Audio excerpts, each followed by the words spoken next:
আল্লাহর হাবিব সুন্নাহ এবং নফল নামাজে আরো পড়তেন সানা, ওই দোয়া কবুল হয়। 2 নম্বর জায়গা সালাতে সেজদায় পড়ে দোয়া করলে কবুল হয়। আকরাবু মা ইয়াকুনুল আবদু মির রাব্বিহি ওয়া হুয়া সাজিদ ফাকফিরু ফিহি দুআ। বান্দা যখন সেজদায় লুটিয়ে পড়ে, বান্দা আল্লাহর সবচেয়ে কাছে চলে যায়।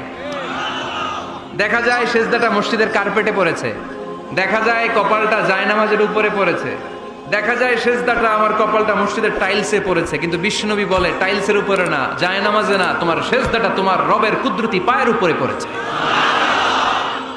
সেজদায় পড়ে দোয়া করেন। সালাম ফিরানোর আগে বিশ্বনবী দোয়া করতেন, লা ইউসাল্লিমান্না আহাদুকুম হাত্তা ইয়াতাআওয়াযা মিন আরবা'a। আল্লাহর হাবিব বললেন 4 জিনিস থেকে পানাহ না আছে আমার কোন উম্মত যেন সালাম না ফিরায়। তারা যেন পড়ে আল্লাহুম্মা ইন্নী আউযু বিকা মিন আযাবিল কবর, আউযু বিকা মিন আযাবি জাহান্নাম, আউযু বিকা মিন ফিতনাতিল মাহইয়া ওয়াল মামাত, আউযু বিকা মিন ফিতনাতিল মাসিহিদ দাজ্জাল। আল্লাহ কবরের আযাব থেকে বাঁচাও, আল্লাহ জাহান্নামের আগুন থেকে বাঁচাও, আল্লাহ জীবন মরণের ফিতনা থেকে